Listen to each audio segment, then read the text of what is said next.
Desde o início dos problemas nos Estados Unidos, Lula tem dado sucessivas declarações otimistas, como a que fez no sábado passado no ABC Paulista. De que a crise americana, se ela chegar aqui, ela lá é um tsunami. Aqui ela vai chegar uma marolinha. Critica o excesso de otimismo do presidente. Como a receita vai despencar, é necessário que ele comece a pensar imediatamente em corte de gastos. Este economista concorda. O gasto do dia a dia, custeio, programas de duração continuada, pessoal, tudo isso vai ter de diminuir. As rádios, as emissoras de TV, a mídia em geral dá o alerta. Avisa que um maremoto de grandes proporções já foi detectado em seu epicentro e se aproxima. No entanto, o que faz a Defesa Civil, o que faz o sistema de alerta? Emite um recado contrário, tranquilizador. Diz que não se trata de tsunami, é apenas uma marolinha que vem vindo aí. O presidente criticou os que defendem cortes de despesas e reiterou que o governo manterá os investimentos, mas que vai controlar os gastos com a máquina pública. Nós não vamos investir nenhum centavo em custeio, enquanto tiver dificuldade.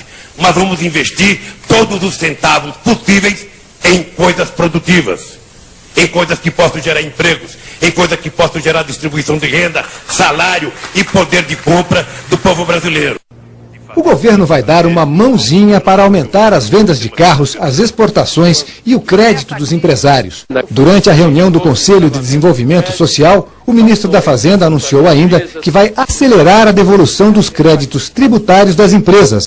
Já a ministra da Casa Civil, Dilma Rousseff, disse que o governo vai continuar a investir em obras do PAC, avaliadas inicialmente em 504 bilhões de dólares. As medidas foram elogiadas por empresários. O presidente Lula, mais uma vez, se mostrou otimista e com discurso afinado com o do ministro da Fazenda. Eu acho que vocês vão ter surpresa. Quem está apostando em crescimento muito baixo em 2009 pode quebrar a cara.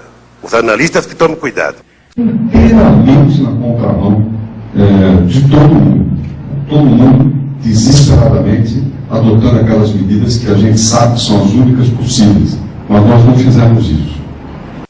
É pouco provável que na eleição do ano que vem nós tenhamos uma situação de bonança.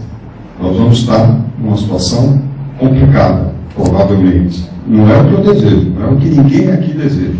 Aliás, se tem uma característica do PSDB, eu posso falar isso sem nada de gabolice, é não jogar no quanto pior melhor. Nós não sabemos jogar no quanto pior melhor.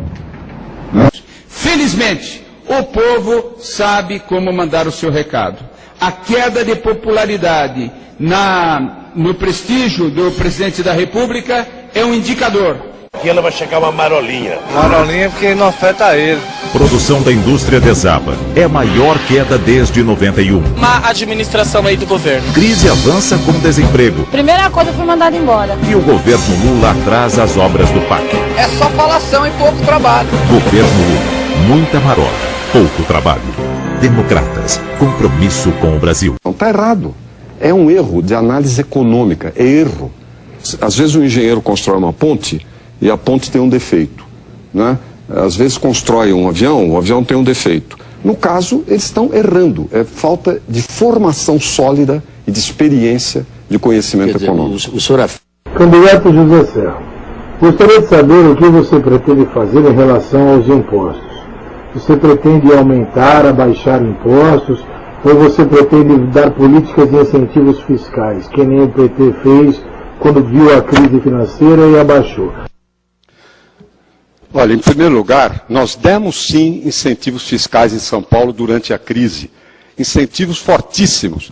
E, ao mesmo tempo, aumentamos o investimento público, que ficou no nível mais alto da história, e a combinação desse investimento com os incentivos que nós demos incentivos fortes do ICMS, permitiram criar, na época, garantir 1 milhão de empregos. Essa foi uma contribuição que o Estado fez na época da crise. Alguns governos estaduais, enquanto nós estávamos baixando as alíquotas de IPI, eles estavam implantando o que se chama de substituição tributária. O que é substituição tributária? Significa você pegar o tributo que está ao longo da cadeia produtiva e puxá-lo para o início da cadeia produtiva. Ou seja, no início do processo, você antecipou o imposto a ser pago. Você tirou capital de giro das empresas. Os empresários, tendo que pagar esses impostos antecipadamente, eles não repassaram para os preços a totalidade disso aqui. Isso foi feito em São Paulo e em outros estados, e eu vou conversar com os governadores, não é? Porque, de certa forma, eles se aproveitaram. Veja, a tributária é um mecanismo legítimo, tecnicamente correto, porque ele combate a sonegação. É um expediente correto, porém, feito no momento errado.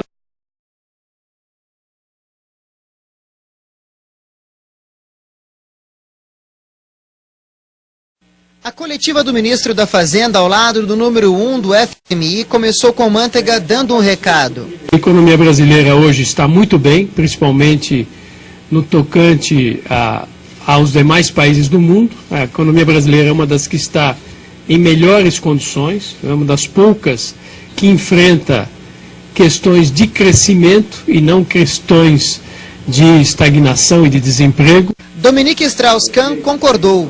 Disse que o país enfrentou a crise econômica com corte de gastos e impostos, mas também com um programa de crescimento.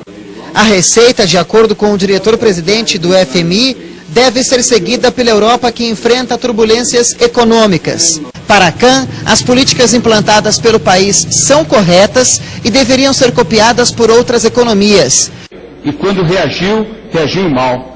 Agiu na contramão de todos os países do mundo. Inteiramente na contramão de todo mundo.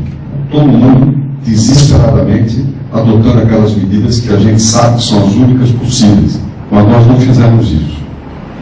Aqueles burros de circo pobre, o espectador falava número 4 e o burro dava 4 batatas no chão. Embuste ou não, os jornalistas perguntaram. Um lado, o governo põe o pé no breque e o Ministério da Fazenda põe o pé no acelerador. Pelo menos essa é a sua O risco é o carro rodopiar. Porque o samba do crioulo. Não, é uma contradição completa. Pode quebrar a cara. A verdade é que o PIB de hoje demonstra que a economia brasileira está se recuperando. Mas demonstra também que ele só caiu do jeito que caiu, porque uma parte da sociedade brasileira entrou em pânico, porque acreditou mais nas manchetes de jornais do que naquilo que a gente falava que ia acontecer neste país. Tem gente que desativou totalmente qualquer investimento. Teve gente que deu férias coletivas no mês de dezembro. Teve gente que deu férias coletivas no mês de janeiro. E eu acho que foi um erro de pessoas que preferiram acreditar, muitas vezes, numa mentira bem contada, do que acreditar numa verdade nua e crua que estava acontecendo. Este país realmente estava mais preparado que todo o mundo desenvolvido para enfrentar a crise econômica. O futuro presidente vai ter que enfrentar a pressão da política nacional e internacional. E vem muita pressão por aí. É por isso que eu vou votar no Serra. Sem me dar segurança. Porque dele eu sei o que esperar. Tá errado. Vocês pensam que vocês pensam, mas quem pensa sou eu.